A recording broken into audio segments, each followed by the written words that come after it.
You're now tuned into pSyk's weekly Nerf dosage. Hey, what's up, good people? Welcome to episode 86 of pwned. This is gonna be a pretty quick episode because I'm really tired. It's my second week at work. Okay, just annotations first. Review of the Starlord blaster thingy from, the Guardians of the Galaxy. And also another one, which is also another Guardians of the Galaxy blaster, which is the Rocket Power Blaster. So yeah, if you want, you can just click the annotations. If not, then just listen to me ramble. Work has been really tiring. I'm done with the transitional phase. I spent my first week at work and it's a lot for me to take in. It's a new place. It's the same role, but it's on a different level altogether. So a lot of information that I have to take in. All processes from the old place have to go out. So just learning the processes here, getting to know the people, learning their working habits, just trying my best, to like fit in to the company. So yeah, been working overtime every day because the advertising industry does require you to work outside of office hours quite often. So yeah, and yeah, I'm heading over to Bandung this weekend. So yay! And next weekend I'm actually going back to Hong Kong, so yay! And just 2 days ago, no, actually just yesterday and the day before, I was DJing at this event called All Out Championship Volume 2. And in Volume 1, I was actually a battle guest, and it was my greatest honor then to actually go head on, mano a mano with one of my teachers and a good friend of mine, Kid Boogie from the USA. So yeah, this year I was given the opportunity to DJ for the event. It was 2 days long. It was really crazy watching all the battles, and after seeing everyone leveled up so much, I was actually kind of happy inside that I didn't have to be a competitor because the level was crazy. So yeah, annotations aside, enough of me talking. Let's go straight into the first part of the video, which is the review. Not an unboxing, just a review of the Starlord blaster from the Guardians of the Galaxy series. Let's go. Here we have the blaster, and I don't even know if I got the name right, but it's the Starlord blaster from the Guardians of the Galaxy series, and these are produced by Hasbro. So yeah, it's everything Nerf, and check it out. To my surprise, it actually fits my hand pretty well. Look, so I am quite pleased with the size and everything, and the reason why I bought it was only because it was on sale. $19.90 Singapore dollars from OG, not the OG that you guys are thinking about, but from OG. It's a departmental store, and it's a gimmick blaster, and I believe that it has like the size of I think a jolt plunger tube or something, and yeah, it's smart ARs on two sides. So if you realize that there's two triggers, so if you squeeze a low trigger, it basically is the secret blaster gimmick, which is the secret barrel gimmick, and then this main trigger over here, this one trigger actually fires off both at the same time. So it's smart ARs going from the inside to the outside barrel. So you prime it by pulling this part back, likewise for the bottom part, and you can see that the draw is really short. It's about a 1 inch to a 1.5 inch draw, and that sucks. So you basically have to prime both and fire both at the same time, unless you prime one and fire one, prime another one and fire one. That's your choice. So yeah, let's just get straight into firing for you guys. So I got myself 4 streamlines over here. In order for you to load the outer or the external 2 barrels, you have to basically open it up and load the darts in the usual way that you would any other Nerf blaster. So yeah, tell you what, I'll just give you guys 2 rounds of firing. First round will be both darts at the same time for both the barrels, and then after that will be single shot. So yeah, performance wise it's not too bad because I had some time that I was able to actually play with it. Yeah, so performance wise, it's not so bad. It rivals a jolt. Yeah, but it's really just a novelty blaster and gimmick. So prime the top, prime the bottom, squeeze the top trigger, and both darts from the inner barrel flies out, and I'll show it to you guys in a bit. So I'll show you guys that the inner barrels are the ones that fire first. So here we go. So you can see 2 darts. Well, it didn't fly that great. So now you kind of squeeze this second trigger, and you'll see that it reveals the upper two barrels. You basically prime it, and to be honest with you, once you actually open this thing up, it's kind of uncomfortable to actually prime it, as you can see. But yeah, so now the outer two barrels will be fired off both at the same time. It's not even a two-stage trigger, it's a single trigger, see? There's no way for you to release just one. So yeah, what did I do that for? So I want to show you guys single firing. Yep. Here we go. I'll show you guys what it looks like too if you were to fire without actually opening up or revealing the barrel. So top, that's one shot. Now it should be the next top because I'm priming this, right, but I have this over here, so this is what happens. Absolutely nothing. It actually kind of holds your dart in place, as you guys can see, but it will reveal like this, and then you have to make sure you push your dart all the way in again. Fire off the top again. Alright, so just for fun, do the bottom barrel, and then prime it again, open it up, bottom barrel. And you guys can see the bottom barrel kind of fires significantly better than the top barrel. But yeah, it's really just a gimmick blaster. Nothing much that I have to say about it. Performance isn't that fantastic, as you guys can see. I take my statement about it firing the same as a jolt back. It fires like a Maverick, like a stock Maverick, by the way. So yeah, 1990 on discount. That's the only reason why I bought it. It's actually pretty heavy for a blaster of this size. I guess it's because the handle area is really solid. I haven't opened it up yet, but I just want to mention that this thing is actually equipped with, or actually screwed in place with, very unique looking screws, and they are Phillips head screws, but they do look like they're countersunk, and I have no idea how I'm going to show it to you guys, but yeah, they look like countersunk Phillips head screws. So yeah, so this was the review of the Starlord Guardians of, I keep saying Galaxy of the Guardians of the Galaxy blaster. Really novelty blaster. If you guys are not able to get this at a discount, then I suggest not getting it. Moving on. Here we have the Rocket Power Blaster, and I think that in different countries it's actually called different things. I believe I actually saw it being called Rocket Raccoon Blaster or Raccoon Rocket Blaster. I don't know. Oops. Crap, my darts are dropping. Sorry guys, let me pick my darts up.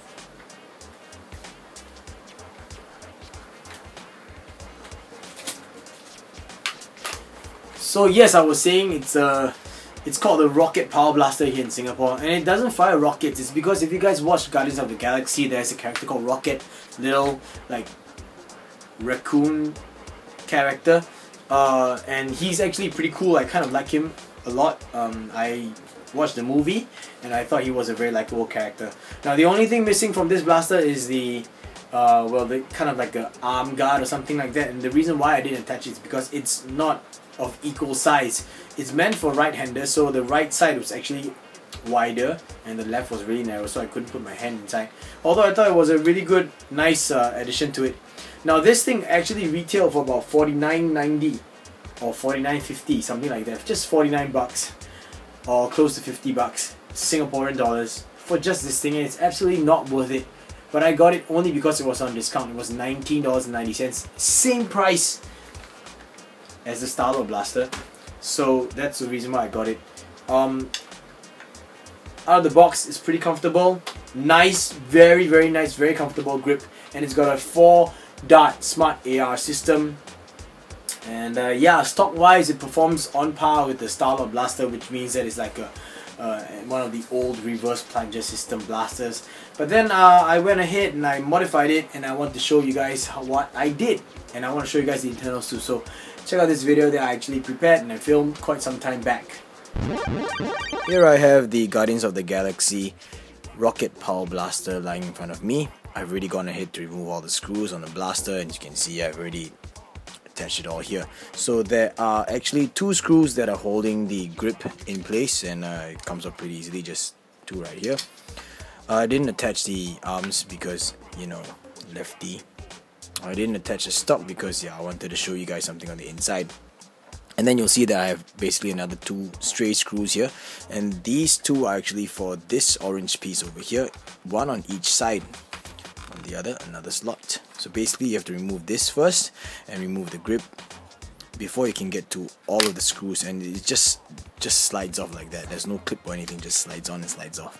Okay, this is of a soft kind of plastic, and I forgot which other blaster actually has the same soft plastic, but yeah, it's the same kind of soft plastic that this one is made of. It's different from the normal shell. And sorry. And all in all, there are 13 screws that are holding the shell together, and you will be very surprised on the internals and exactly how simple it is on the inside. So I'm just gonna open it up and show it to you guys. Here we go, bam. Now first of all, you can see slots on here, and on this side over here, and these are actually for the arms. So if you guys actually attach the arms, no, I don't know what these are called, not arms, I'm sorry, the guard or the arm guard, then you can actually remove it by opening up the shell and just using a screwdriver and kind of like lifting up this flap over here. Yeah, now just put this half aside, and look at this piece over here at the back, and this is basically a clip piece, and you can see two prongs over here, and these are the ones that hold on to the clip. What am I talking about? I'm sorry. These are the ones that clip on and hold on to the stock attachment. So yeah, you can also remove that, make that removable, but I'm just going to leave it there inside. Now, it's a pretty simple and straightforward system. You can see the priming bar is a plastic piece we have over here, and this spring comes loose quite easily. I'll teach you guys how to actually install it back in a while. This is the trigger lock. This is the catch tooth or whatever, and this is the trigger itself. Okay, so now just lift off the whole entire plunger assembly with the firing mechanism. Remove this lip over here. There's a little notch over here, as you can see, this nub, and it goes into that groove over there.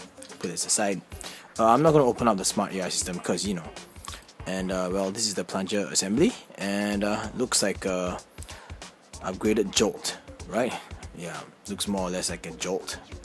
As you can see, it's not too far away from a jolt, just maybe slightly longer, but I might want to put an upgrade spring inside because it looks sturdy enough to actually hold you know, a stronger spring. And to be honest with you, this spring is not beefy at all. So if you guys want to actually do a spring upgrade, you can just unscrew this over here. You can see it's kind of worn out, the threads of that cross, but you know, if you have a big enough screwdriver, Phillips head screwdriver, it's gonna fit, and it's not going to be any problem. So yeah, plunger tube for that smart AR system, and you have to make sure that when you put it back, okay, you'll see that it's a oddly shaped I guess a catch piece. This long one actually goes into the groove over here, so make sure you remember that it goes in the groove there, and this is actually for the catch, so it has to go down with the long side facing downwards. So this system is actually really simple, as you guys can see. Very simple internals. I do not understand why you know, this blaster would cost so much, or why would it retail for so much. Maybe because of the Guardians of the Galaxy branding, I don't know.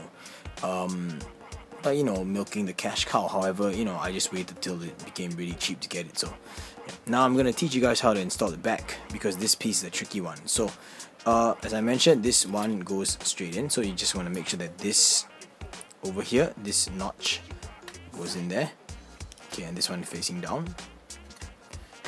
Do that first, and make sure this cap goes in, and stretch this part out like that. Goes in the groove and sits down like that. Okay, don't worry about the trigger and everything, we'll just put that aside and I'll show it to you guys. Then we grab this on a spacer, and then we slip it on like that, and there it sits down nicely.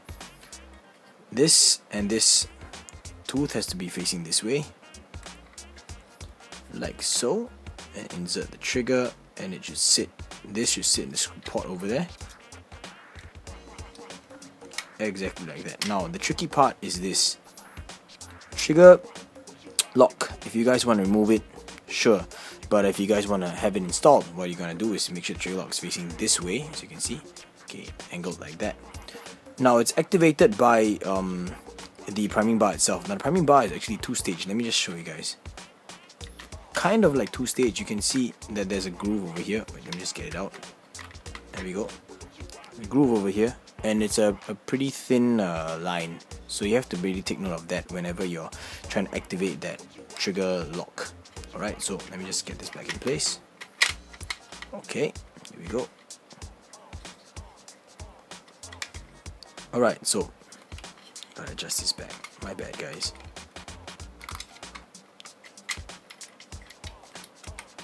Sorry, it's late at night, and yeah, I'm just tired, but you know, this thing is simple enough. So once again, trigger lock piece, angled side facing this way. Now the thing is, you just want to lightly put it in place, and you want to just have the spring sit nicely in the slot. Let me just get this right. Spring sits nicely in the slot, and there we go. It should be, no, that's not good.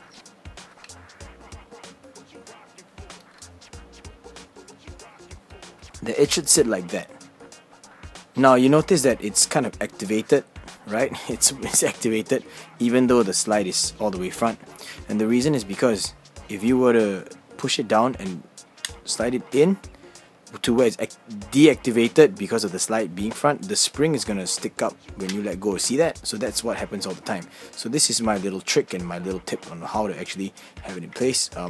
You just install it the way I did just now without pushing it all the way in. Just get the spring in place.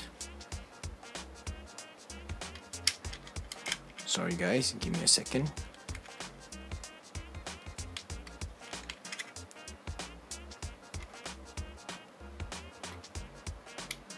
There we go. Okay, exactly like that. So it's going to sit like that in the activated position. Then grab the other half of the shell, because it's going to be really simple to close up. Just line everything up, close it in. Then what you're going to do is you're going to pull this back just a little bit, and you hear a loud click, or at least a slightly louder click.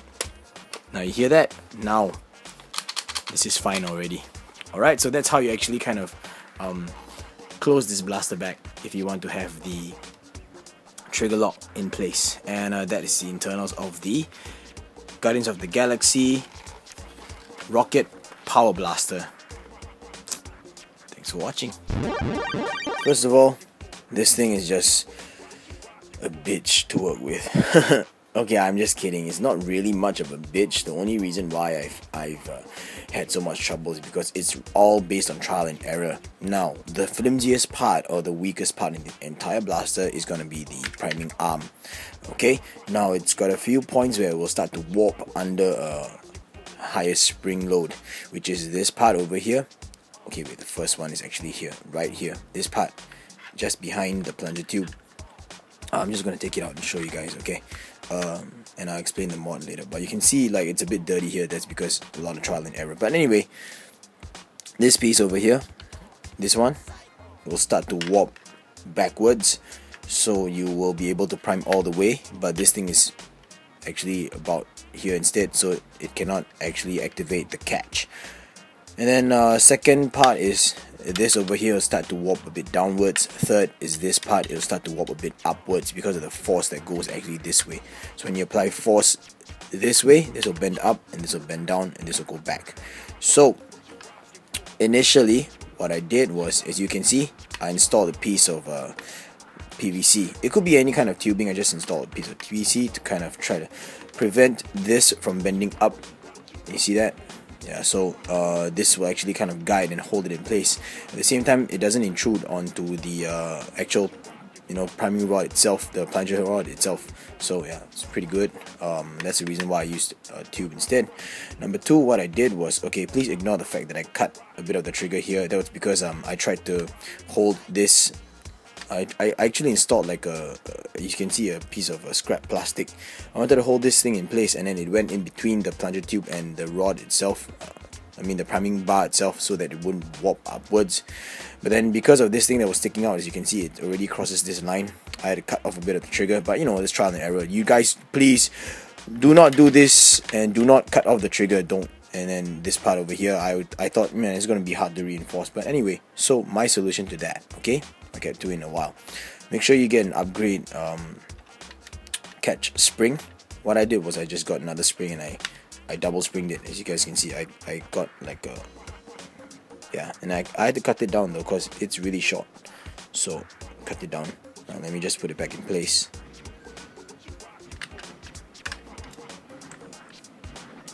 Yeah, please ignore all the other things that I've actually added into the shell, like this. Ignore that. You don't even need that at all. Okay, that's just all trial and error. So all you really need is just upgrade, catch spring, do this. And the reason why I installed another piece of tube over here is because I'm using this to support against the top part of the wall, which is the shell. Yeah, and the last thing is what I did to compensate for all the warping is to actually, now let me just zoom in for you guys, not zoom in, let me just focus for you guys. I put a piece of spare plastic over here. I super glued it in place, flush to the nub that the priming rod actually is pushing against. So it's wider by a bit, and it's really thin. As you guys can see, it's compared to my screwdriver. And then this is just some foam padding, as you can see. Yeah, and that's to cushion the impact when it lands against this thing over here. Now it's gonna be pretty how would I say? It's gonna be actually pretty sturdy because this is gonna be leaning against the wall of the shell, and it's leaning against the plunger tube itself. The plunger tube is actually leaning against this wall, so it's actually, you know, the stress point is actually quite shared, especially when this thing's slamming back over here. So yeah, the reason why I did this is because I wanted to extend this piece, the width of this, because this part is gonna warp anyway, and even if I fix the warp on this part is gonna warp. So I decided, okay, I'm gonna sacrifice a little bit of plunger travel so that I can actually prime this blaster. And the whole reason why I want to prime it even is because I actually upgraded the spring, the main firing spring. So now what I did was, okay, I upgraded, and I don't know how, I just managed to find a perfect upgrading spring that will actually fit, that's long enough.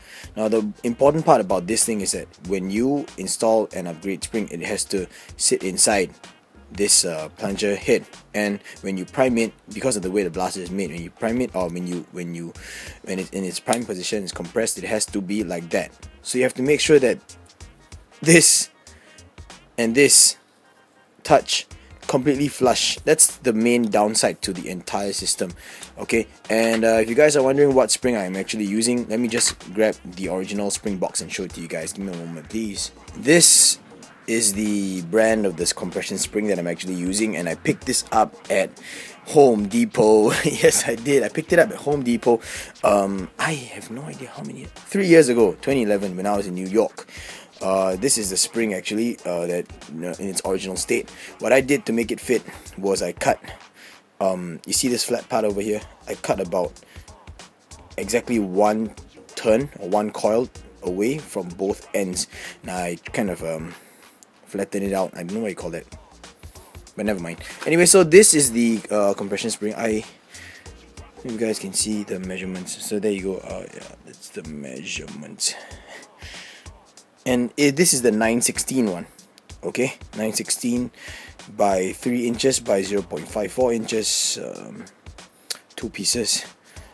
I don't think they actually wrote the load. Oh, they did.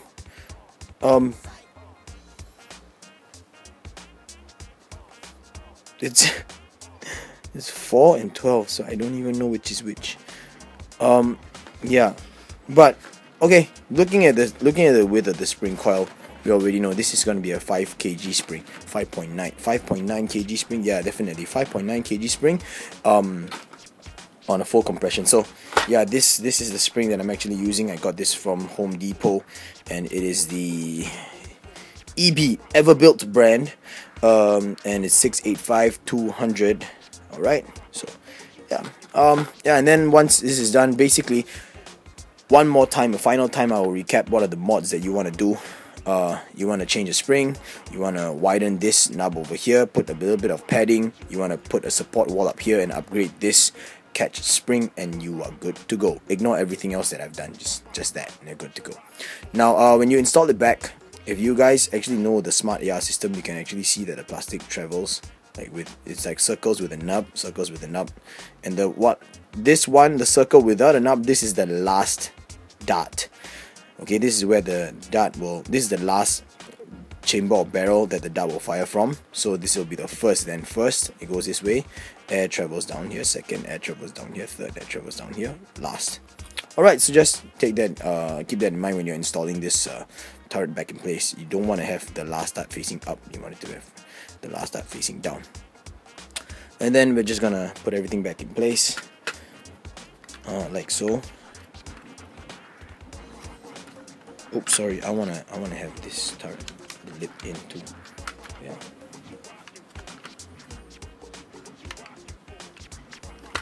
And we are good to go. So yeah, so what I did basically, I just sacrificed a little bit of the plunger rod travel just so that I can prime the blaster. Now it took me a long time to figure this out because, you know, me being a perfectionist, I really wanted to try and reinforce this, but this is just really too weak. Yeah, that's about it, guys. Welcome back, guys. I hope that you liked that part of the video. After modification, this thing is firing quite alright, not that fantastic still, but much better than in original, you know, stock performance. I kept the ARs intact for obvious reasons because I wanted to maintain the smart AR. Yeah, but before I get to the firing demonstration, I just want to tell you guys that value for money wise, I think if you guys are looking for something that can be salvaged for parts, 1990 is probably pretty good. It's got a nice shell, pretty sturdy, and as you guys saw in the previous segment, it's a lot of dead space, so it's good for reshells. If not, then it's a very comfortable grip. As you can see, it provides the perfect grip area, enough areas for you to really grab on. Really smooth. It's really comfortable on this part because it's smooth. It's got a 4-dart turreted, what am I talking about? 4-dart AR system, smart AR system, and it's pretty compact because all 4 darts are quite close to each other. Stock doesn't make any sense because this is really too close for me. But yeah, apart from that, I think 1990 is actually worth the price for this. Of course, you have to go through quite a lot of hassle just to modify it, so you guys should really think twice. But I'm gonna give you guys a firing demonstration. Sorry, I don't have the firing demonstration of it in stock form, but take my word for it, please. It rivals the Starlord blaster. So now, modified wise, it gets about, I would say a stock elite blaster's range, maybe a bit less actually. Yeah, like I think maybe like a modified recon, you know, or something like that. But yeah, here we go. Right, as you can see, there's a lot of dead space here now, because you know I kind of modded the internals, right? So yeah, here we go. And as you guys can see, the power is pretty significant. The dart flow all the way back to my keyboard is right here. So it fires off from this corner. And when you guys install back the smart AR system, you can actually flip it down. So you can actually start from the bottom left corner instead. But anyway, just go for the next dart. Here we go. So, wow. Not bad. Top 2 barrels. Then it should be going to this bottom corner over here. I was right in the last dart. So as you can see, after modification, this thing packs quite a punch. It's not that fantastic still, but I'm happy with the performance, and I'm happy with the, you know, the steep. I'm really using the word steep. The steep improvement in ranges and performance. So yeah, pretty cool. 1990, really worth the money, I feel. If this was always 1990, I hope that you guys can actually get it at a discounted price.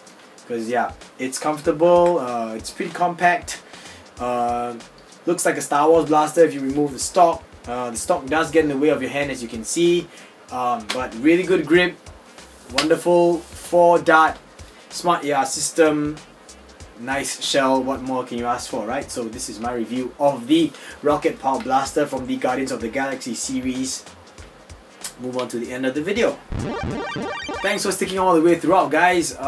Yes, you can see I'm really tired. I'm really sorry about it, but I really wanted to do these review of these 2 blasters for you guys to see. I was really happy that, you know, I was able to kind of modify the Rocket Power Blaster because it really took me quite a lot of tweaking to figure out what was gonna be good for it. But at the end of the day, after I got it to work, I was happy, and it made me feel, you know, like back in the day when I first started to get into modifications and stuff. when I always wanted to try and innovate and create new mods.